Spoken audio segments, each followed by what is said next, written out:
사도행전 23장 31절에서 24장 9절까지 우리 한 목소리로 함께 봉독하겠습니다. 보병이 명을 받은 대로 밤에 바울을 데리고 안디바드라에 이르러 이튿날 기병으로 바울을 호송하게 하고 영내로 돌아가니라.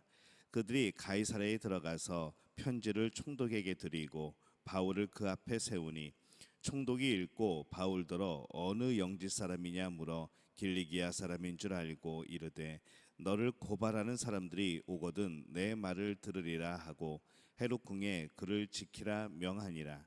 닷새 후에 대제사장 아나니아가 어떤 장로들과 한 변호사 더둘로와 함께 내려와서 총독 앞에서 바울을 고발하니라.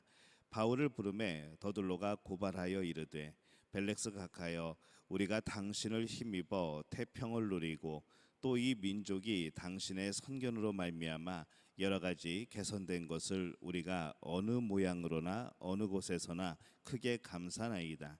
당신을 더 괴롭게 아니하려 하여 우리가 대강 여짜옵나니 관용하여 들으시기를 원하나이다. 우리가 보니 이 사람은 전염병 같은 자라 천하에 흩어진 유대인들을 다 소요하게 하는 자요 나사렛 이단의 우두머리라. 그가 또 성전을 더럽게 하려 함으로 우리가 잡아싸우니 당신이 친히 그를 신문하시면 우리가 고발하는 이 모든 일을 아실 수 있나이다 하니 유대인들도 이에 참가하여 이 말이 옳다 주장하니라. 아멘. 할렐루야. 하나님의 은혜가 오늘 새벽에 하루의 첫 시간을 주 앞에 드리는 우리 믿음의 가족들에게 함께 하시기를 예수님의 이름으로 축원합니다.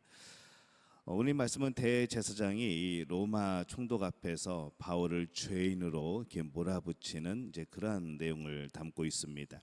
이 대제사장 아나니아는 예루살렘에서 바울을 놓쳐버립니다. 여러 가지 계획을 세웠지만은 그 계획이 하나님의 역사로 수포로 돌아가고 결국 이 바울을 죽이려는 그런 계획들이 실패하게 되어지죠.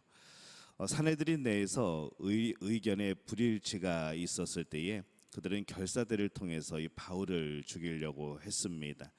그러나 그것을 알아채고 이 천부장이 바울을 밤중에 군사작전 하듯이 가이사랴로 이송을 하였죠.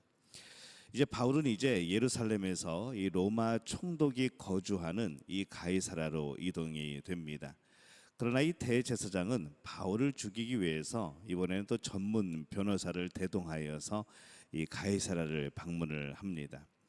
1절 우리가 말씀 보면은 닷새 후에 대제사장 아나니아가 어떤 장로들과 한 변호사 더둘로와 함께 내려와서 총독 앞에서 바울을 고발하니라 이렇게 말씀을 기록하고 있습니다. 이 바울이 로마의 총독 벨릭스 앞에서 재판을 받게 되는 것이죠. 이 전문 변호사였던 이 더둘로가 바울을 고발을 합니다. 마치 검사 같은 역할을 하는 것이죠. 그래서 이 바울의 죄를 지적을 합니다. 먼저 이 총독에게 엄청난 그런 아부의 말을 합니다. 당신을 힘입어서 태평성대를 누리고 또 당신의 선한 정치로 말미암아서 여러 가지로 이 도시가 개선된 것을 우리가 감사하나이다라고 그렇게 아부를 합니다. 이것이 자신의 주장에 앞서서 하는 그런 의례적인 그런 칭찬이기도 하지만은 참 좀 과하다는 생각이 드는 것이죠. 이 사실 벨렉스는 지금까지의 총독 중에서 거의 최악의 총독이었습니다. 그는 노예였다가 이제 자유민이 된 그런 사람입니다. 또 그의 정책들이 많은 비난을 받았죠. 이 당시에 총독과 유대인 사이는 굉장히 좋지 않았습니다. 근데 이 재판에 이기기 위해서 지금 이들은 아주 마음에도 없는 거짓말을 하고 있는 겁니다. 오늘날 사람들 안에도 많은 의례적인 그런 거짓말들이 있습니다. 많은 거짓 칭찬을 붙입니다. 정치적인 거짓말도 하게 되죠. 관계를 위해서 거짓말을 당연히 여기기도 합니다. 근데 결국 거짓은 거짓일 뿐입니다. 이 세상이 죄로 가득하여서 거짓말이 완전히 없을 수는 없습니다. 그러나 이 거짓말은 거짓뿐이라는 사실을 우리가 늘 명심해야 하죠. 거짓은 결코 선한 것을 만들어낼 수가 없습니다. 이 더둘로는 바울을 죽이기 위해서 이 바울의 죄의 항목을 나열을 합니다. 5절에서 6절 말씀에 보면은 우리가 보니 이 사람은 전염병 같은 자라 천하에 흩어진 유대인들을 다 소유하게 하는 자요 나사렛 이단의 우두머리라. 그가 또 성전을 더럽게 하려 함으로 우리가 잡아싸우니라고 또 죄목을 붙입니다. 세 가지 죄를 지적을 하죠. 소유를 일으킨 죄, 이단죄, 그리고 성전 훼손죄, 이제 그렇게 붙입니다. 그러나 이후에 이 반격을 하는 이 바울의 말을 들어보면은 이러한 죄 지적이 죄를 없애려고 그러는 것이 아니라 이 바울을 없애기 위해서 만들어진 죄목이라는 것을 우리가 알 수가 있습니다. 그들은 스스로 목적을 정했습니다. 바울을 죽이는 것이죠. 근데 그것이 그들은 선한 목적이라고 생각을 했습니다. 예전에 바울이 예수님을 만나기 이전에 예수 믿는 사람들을 죽이러 다니는 것, 찾아다니는 것, 그것이 너무나도 선한 일이고 옳은 일이라고 생각했던 것과 마찬가지입니다. 그들은 그것이 선한 목적이라고 생각을 하였죠. 그래서 그들은 그 선한 목적을 위해서 무엇을 동원하는가 하면 이 거짓 수단을 동원을 합니다. 또 그렇게 하여도 된다고 생각을 하는 것이죠.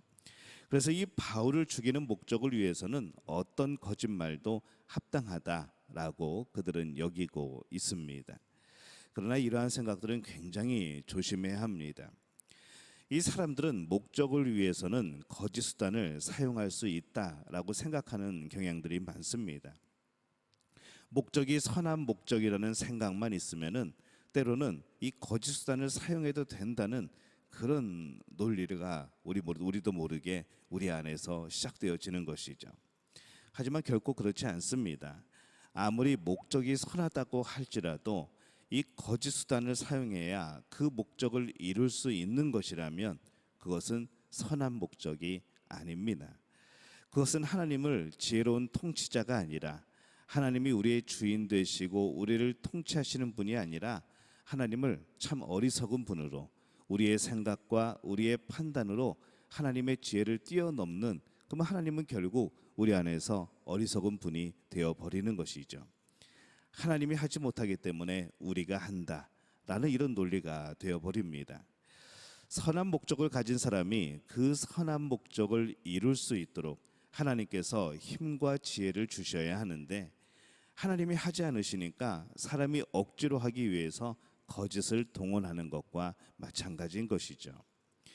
근데 우리가 믿는 하나님은 어떤 분입니까? 항상 지혜로우시고 항상 선하신 분입니다. 만약 하나님께서 그 목적을 이룰 수 있는 힘을 주지 않으셨다면 사람이 거짓으로 그것을 행하기보다는 하지 않는 것이 맞다는 것이죠.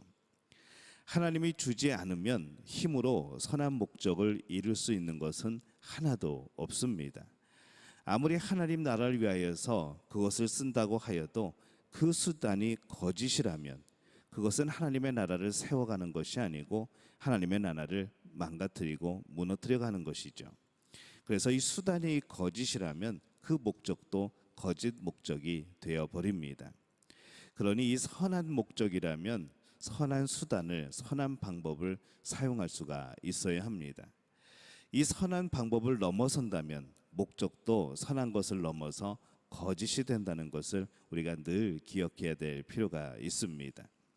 오늘 이 바울을 죽이려고 이 대제사장이 거짓말을 하도록 하고 또 거짓의 그런 죄의 항목들을 찾는 것을 우리가 이 말씀을 통해서 봅니다.